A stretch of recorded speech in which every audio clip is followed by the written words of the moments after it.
नमस्कार दोस्तों, कैसे हैं आप लोग। मेरा नाम है अर्षित द्विवेदी और मैं आपका स्वागत करता हूं अपनी इस वीडियो में। एनसीईआरटी ज्योग्राफी की क्लास 10th की किताब चल रही है। चैप्टर नंबर 4 है ये, और ये पार्ट 2 है शायद। चलिए, पार्ट 2 है या पार्ट 3 है वो तो आप देख लीजिएगा टाइटल में। कॉफ़ी। मैं तो देखिए दोस्तों वीडियो रिकॉर्ड करता जाता हूँ, ध्यान ही नहीं देता हूँ कहाँ पे शुरू हुआ कहाँ ख़त्म हुआ, बस वीडियो के लेंथ पे ध्यान देता हूँ ताकि 15-20 मिनट के राउंड या 25 मिनट से ज़्यादा की मैं वीडियो ना रखूँ। यहाँ तक हमने डिस्कस कर लिया था, टी की हमने बात कर ली थी। इंडियन कॉफ़ी की बात की जाए तो इंडियन कॉफ़ी की जो क्वालिटी है वो भी दुनिया भर में मानी जाती है। अरेबिका वैरायटी ऑफ कॉफ़ी जो कि इंडिया में उगाई जाती है, ये यमन से लेके आई गई थी। इस वैरायटी ऑफ कॉफ़ी को जिसको इंडिया में उगाया जाता है, बहुत अच्छी क्वालिटी है इसकी इंडिया में, दुनिया भर में इसको माना जाता है। इनिशियली इसके कल्टीवेशन को शुरू किया गया था बाबा बुदान हिल्स। बाबा बुदान हिल्स आपके वेस्टर्न घाट्स में है और बाद में ये नीलगिरी हिल्स में फैल गए हैं। और आप देखो कर्नाटका, केरला, तमिलनाडु में मेनली इस कॉफी का कल्टीवेशन होता है। देश के बाकी हिस्सों में ना के बराबर ही कल्टीवेशन होता है इस कॉफी का। यहाँ पे आप देख सकते हैं ये टी की खेती हो रही है, टी कल्टीवेशन। ये लेडीज आपकी टी की लीव्स को हार्वेस्ट कर रही हैं। यहाँ पे कुछ आपको फल दिख रहे हैं, जैसे यहाँ पे एप्रिकॉट्स हैं, इधर एप्पल्स हैं, इधर पोमेग्रेनेट है। ये कॉमन फल हैं जो हम लोग खाते हो। यहाँ पे वेजिटेबल्स दिख रहे हैं, ये पीस हैं, ये कॉलीफ्लावर है, ये टोमेटो है और ये ब्रिंजल्स हैं। अब बात करते हैं हॉर्टिकल्चर क्रॉप्स की।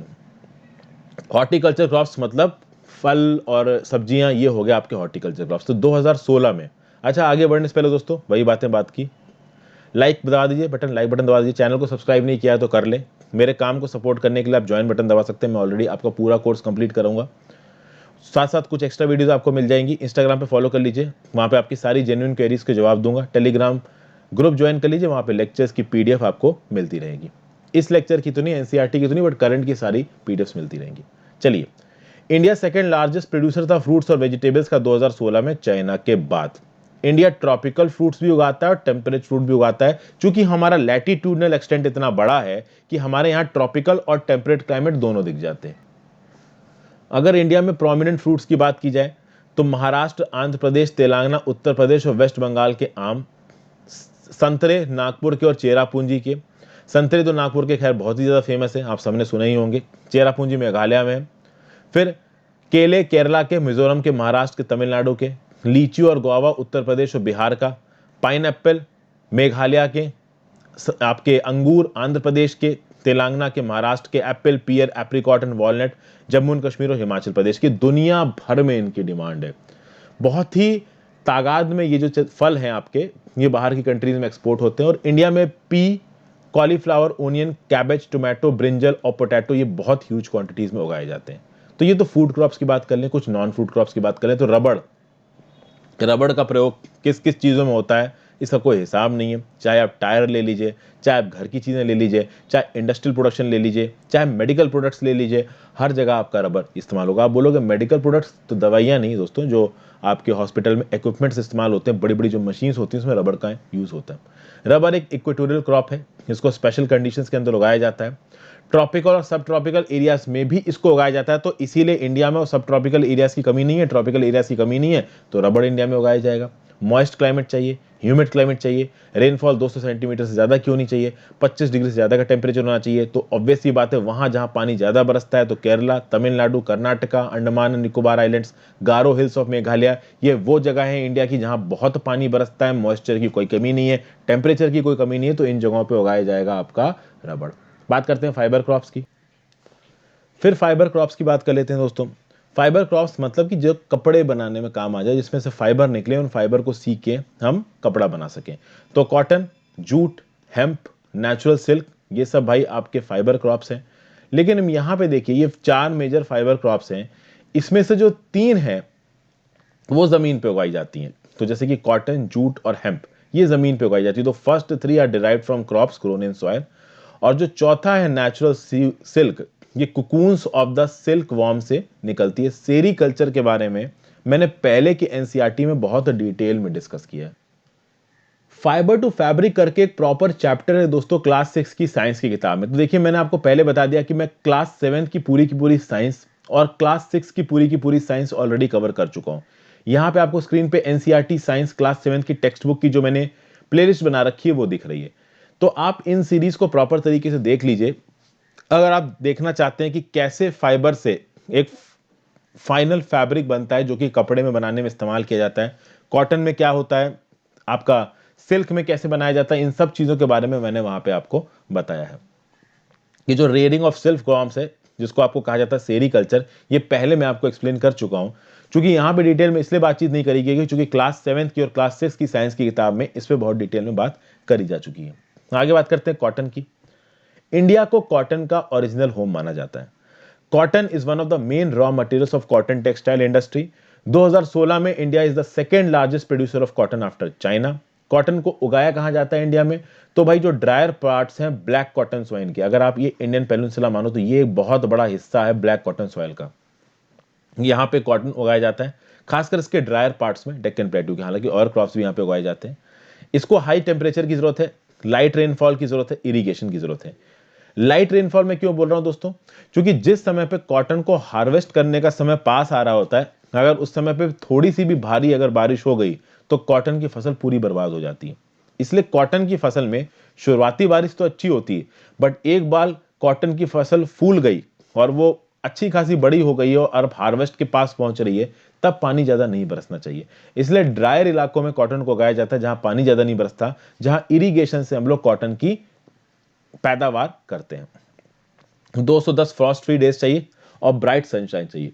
जो कॉटन का पौधा है वो हार्वेस्टिंग के टाइम पे कुछ ऐसा लगता है, देखिए कैसे इस पौधे पे कॉटन उगता आपको नजर आ रहा है। और इस कॉटन को प्रोड्यूस किया जाता है नाना प्रकार की वजहों के लिए। आपको अपने घर में भी कॉटन मिल जाएगा। हम लोग अपने एंटीसेप्टिक बॉक्स में भी कॉटन रखते हैं कि कहीं कटट लग जाए तो खून पोंछने के काम आता है वो। खरीफ क्रॉप है, 6 से 8 महीने लगते हैं इसको मैच्योर होने के लिए। मेजर कॉटन प्रोड्यूसिंग स्टेट्स हैं महाराष्ट्र, गुजरात, मध्य प्रदेश, कर्नाटका, आंध्र प्रदेश, तेलंगाना, तमिलनाडु, पंजाब, हरियाणा, उत्तर प्रदेश। अब बात करते हैं जूट की। जूट है भाई आपका गोल्डन फाइबर। जूट ग्रो करता है वेल ड्रेन्ड फर्टाइल सॉइल्स पे। अब देखिए ये कुछ इंपॉर्टेंट फैक्टर्स हैं जिनके पास ऑप्शन नहीं है, आपको इनको रटना ही पड़ेगा। कौन से इलाके में ग्रो करते हैं, किस तरीके के सॉइल पे ग्रो करते हैं, these things have to be learned. तो well drained fertile soils flood plains में, यहां पे देखिए जूट में क्या है दोस्तों, बहुत फर्टाइल सॉइल चाहिए और पानी अच्छा खासा होना चाहिए। अब जिन इलाकों में पानी बहुत ज्यादा है, रिवर बहुत ज्यादा बहती है, वहां पे जो सॉइल रिप्लेनिशमेंट होता है ना, सॉइल के जो जमा करने का रेट होता है वो बहुत तेज होता है। तो साल दर साल वहां पे जो सॉइल है वो रिप्लेनिश होता रहता है। जैसे फॉर एग्जाम्पल वेस्ट बंगाल, बिहार, आसाम, उड़ीसा और मेघालय, इन स्टेट्स की अगर आप बात करिए तो यहाँ पानी भी बहुत बहता है, पानी भी बहुत बरसता है और साथ साथ यहाँ पे नदियों की भी कोई कमी नहीं है। तो वेस्ट बंगाल, आसाम में तो भैया लहलहा के बहती है आपकी ब्रह्मपुत्र नदी, और भी बहुत सी नदियां हैं आसपास। तो पानी की कमी नहीं है, पानी बरसता भी ठीक ठाक है। तो उसके चलते जो सॉइल रिप्लेनिशमेंट है वो बहुत तेजी से होता है। और जूट को उगाने के लिए पानी की अच्छी खासा जरूरत पड़ती है, क्योंकि जूट के पौधे को बाद में पानी में रख के धोया भी जाता है। तो वेस्ट बंगाल, बिहार, आसाम, उड़ीसा और Meghalaya major jute producing states हैं। जूट का प्रयोग कहां होता है, तो बहुत इंपॉर्टेंट चीज में होता है गनी बैग्स बनाने में, मैट्स, रोप्स, यार्न्स, कारपेट्स, दूसरे आर्टिफैक्ट बनाने में प्रयोग होता है इसका। बहुत हाई कॉस्ट है इसकी, लेकिन प्रॉब्लम यह है कि जूट को उगाने में कॉस्ट लगती है ज्यादा। और आज की डेट में मार्केट में सिंथेटिक फाइबर बहुत तेजी से आने लगे हैं। तो पैकिंग मटेरियल में सिंथेटिक फाइबरों का प्रयोग किया जाने लगा है, पर्टिकुलरली नायलॉन का प्रयोग किया जाने लगा है। तो उसके चलते जब एक सस्ता ऑप्शन हमारे सामने अवेलेबल होने लगता है तो एक महंगा ऑप्शन हमें उतना अच्छा नहीं लगता है। अब बात करते हैं टेक्नोलॉजिकल एंड इंस्टीट्यूशनल रिफॉर्म्स की। देखिए दोस्तों, एग्रीकल्चर हमारे देश में थाउजेंड्स ऑफ ईयर्स से प्रैक्टिस किया जा रहा है। अब बात यह है कि sustain uses of land without compatible techno institutional changes have hindered the pace of agriculture development. यानी कि देखिए हमारे जो लैंड का यूजेज है इंडिया में, धीरे धीरे इसके ऊपर प्रेशर बढ़ाई है। चाहे वो अंग्रेजों का समय हो, चाहे मीडिवल दिल्ली सुल्तानों का समय हो, चाहे किसी हिंदू राजा रजवाड़े का समय हो, चाहे अभी का समय हो, पॉपुलेशन बढ़ रही है। पॉपुलेशन के साथ साथ जो लैंड के ऊपर प्रेशर है वो भी बढ़ रहा है। अब अगर लैंड को यूजफुल बनाना है, एक प्रॉपर तरीके से लैंड को इस्तेमाल करना है इतनी बड़ी आबादी की जरूरतों को मीट करने के लिए, तो बहुत सारे इनोवेशंस करने पड़ेंगे। ये इनोवेशंस टेक्नोलॉजी की फील्ड में भी होने चाहिए और इंस्टीट्यूशनल फील्ड में भी होने चाहिए। तो टेक्नो इंस्टीट्यूशनल इनोवेशंस। ओके, अब बात यह है कि हमारे देश में सोर्सेज ऑफ इरिगेशन को मेजर स्केल पे डेवलप किया गया। बहुत सारे लिफ्ट इरिगेशन प्रोजेक्ट, जैसे कि Kaleshwaram lift irrigation project of Telangana, ऐसे बहुत से देश भर में डैम्स और इरिगेशन प्रोजेक्ट्स चल रहे हैं। ठीक है, अब आप देखो सोर्स ऑफ इरिगेशन है, लेकिन फिर भी हमारे देश के बहुत बड़े तबके का किसान सिर्फ मानसून पे डिपेंड करता है, नेचुरल फर्टिलिटी पे डिपेंड करता है एग्रीकल्चर के लिए। तो अगर उसको पानी चाहिए तो वो बारिश का इस्तेमाल करेगा, उसके पास इरिगेशन के सोर्स नहीं है। अगर उसको सॉइल उगाने हैं तो पेस्टिसाइड्स, इंसेक्टिसाइड्स, इस तरीके की चीज़ों की अवेलेबिलिटी उसके पास कम है। अगर सॉइल नेचुरली फर्टाइल है तो ही उसकी क्रॉप होगी। और आपको पता ही है कि जिस स्पीड से इंटेंसिव एग्रीकल्चर हो रहा है और इंटेंसिव सब्सिस्टेंस एग्रीकल्चर में भी अगर फार्मर अफोर्ड नहीं कर सकता है तो इंसेक्टिसाइड, पेस्टिसाइड इस्तेमाल नहीं कर पाएगा, तो उसकी क्रॉप प्रोडक्शन होगा नहीं, जिसके चलते फूड इनसिक्योरिटी को एक धक्का लग सकता है। एग्रीकल्चर की बात की जाए तो हमारे देश की 7% जनता की लाइवलीहुड एग्रीकल्चर पे डिपेंडेंट है। ये फिगर शायद अब 50% पे आ चुका है। लेकिन कोरोना के पैंडेमिक के बाद जो माइग्रेंट क्राइसिस हमको देखने को मिली है, कहीं ना कहीं एग्रीकल्चर पे डिपेंडेंस लोगों की ज्यादा हो ही गई है, क्योंकि ज्यादातर लोग अपने गांव में लौट के गए हैं। गांव में एक ही पोटेंट वे है पैसा कमाने का, एग्रीकल्चर।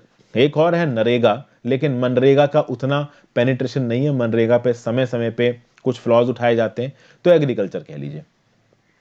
तो भैया हमको टेक्निकल रिफॉर्म्स की जरूरत है, इंस्टीट्यूशनल रिफॉर्म्स की जरूरत है। क्या क्या रिफॉर्म्स कर सकते हैं? देखिए, हम लोग कलेक्टिवाइजेशन कर सकते हैं, कंसोलिडेशन कर सकते हैं होल्डिंग्स की। अब यहां पे कलेक्टिवाइजेशन और कंसोलिडेशन ऑफ होल्डिंग्स क्या कहते हैं? कॉन्ट्रैक्ट फार्मिंग समझ सकते हो आप इसको। यानी बहुत सारे जो छोटे छोटे लैंड है, ज्यादातर हमारे यहाँ पे स्मॉल एंड मार्जिनल फार्मर्स हैं। स्मॉल एंड मार्जिनल फार्मर्स के पास प्रॉपर जमीनें है नहीं, छोटे छोटे जमीनों के पॉकेट्स हैं। तो वो क्या करेंगे कि अपनी जमीनों को मिला के बड़ा जमीन कर देंगे, और उस बड़े जमीन पे कॉमर्शियल एग्रीकल्चर हो सकता है, एक प्रॉफिटेबल एग्रीकल्चर हो सकता है। लेकिन उन सब के लिए इन सब फार्मर्स को कन्विंस करना पड़ेगा। और आपको पता है दोस्तों, हमारे जो यूपी साइड की जो गांव है, वहां पे जो बड़े बड़े जमींदार हैं और बड़े बड़े लैंड ओनर्स हैं, वो छोटे लैंड ओनर्स को बहुत परेशान करते हैं। इसलिए कलेक्टिवाइजेशन और कंसोलिडेशन बहुत सारे छोटे मोटे जो फार्मर्स है वो चाहते नहीं है। अभी भी हमारे देश में जमींदारी की प्रथा चल रही है, इसको बंद करना जरूरी है। इंस्टीट्यूशनल रिफॉर्मर्स लाने को प्रायोरिटी देनी है।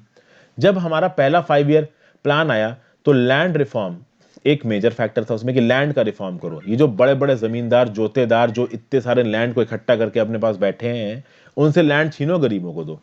तो ये बोला गया। उसके बाद आप देखोगे राइट ऑफ इनहेरिटेंस।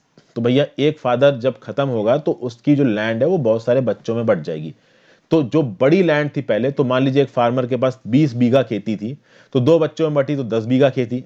उन 2 बच्चों के 2 या 3 बच्चे हुए तो वो 10 बीघा 5 बीघे या फिर 3.5 बीघे में बट गई। तो इस तरीके से लैंड को बांटते ही जा रहे हैं, बांटते ही जा रहे हैं हम लोग जनरेशंस में। तो जो लैंड होल्डिंग्स का साइज हो गया वो बहुत छोटा हो गया है पर फार्मर। तो कंसोलिडेशन करना अब एक नेसेसिटी हो सकती है। It is no more a requirement, it is a necessity. और बात यह है कि जो भी लैंड रिफॉर्म्स लाए गए हैं उनका इंप्लीमेंटेशन उतनी प्रॉपर तरीके से नहीं हुआ। अभी ऐसा नहीं कि कहीं इंप्लीमेंटेशन हुआ ही नहीं है, हुआ है, बट प्रॉपर तरीके से नहीं हुआ है। गवर्नमेंट ऑफ इंडिया बहुत सारे एग्रीकल्चर रिफॉर्म्स को लेकर आई। जैसे इंडियन एग्रीकल्चर को रिफॉर्म करने के लिए 1960s और 1970s में आया था ग्रीन रेवोल्यूशन। ग्रीन रेवोल्यूशन के चलते हमारी पैदावार बहुत तेजी से हुई। तो भाई आर्टिफिशियल मींस ऑफ इरिगेशन को लेकर आया गया, हाई यील्डिंग वैरायटी सीड्स को लेकर आया गया, इंक्रीज यूज किया गया पेस्टिसाइड्स का, इंसेक्टिसाइड्स का।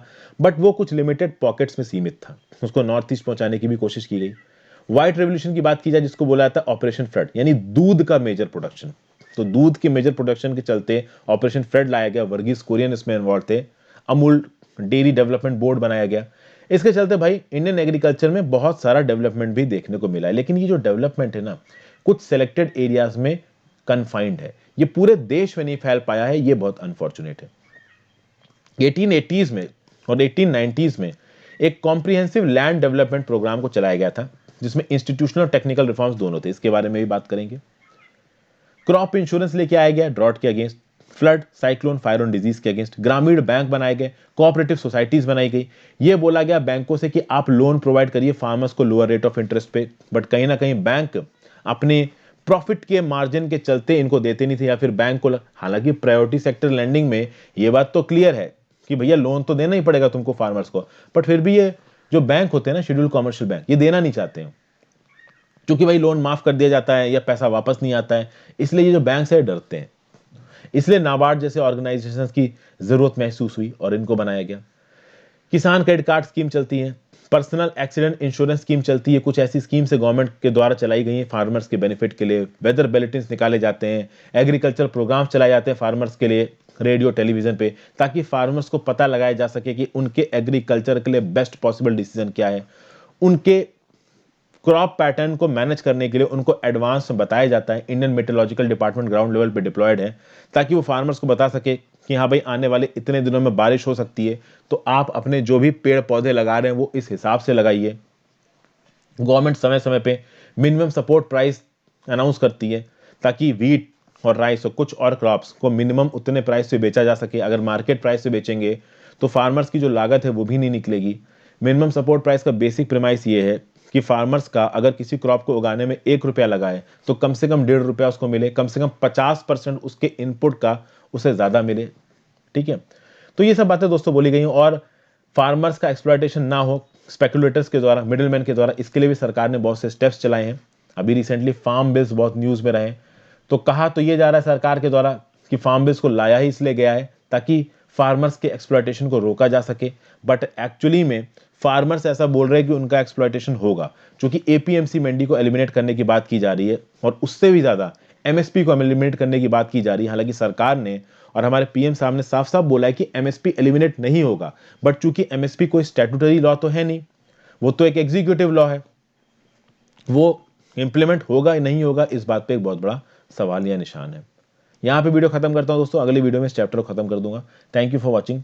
चैनल को सब्सक्राइब कर लिए नहीं किया है तो, और वीडियो को लाइक जरूर कर दीजिए। Good bye.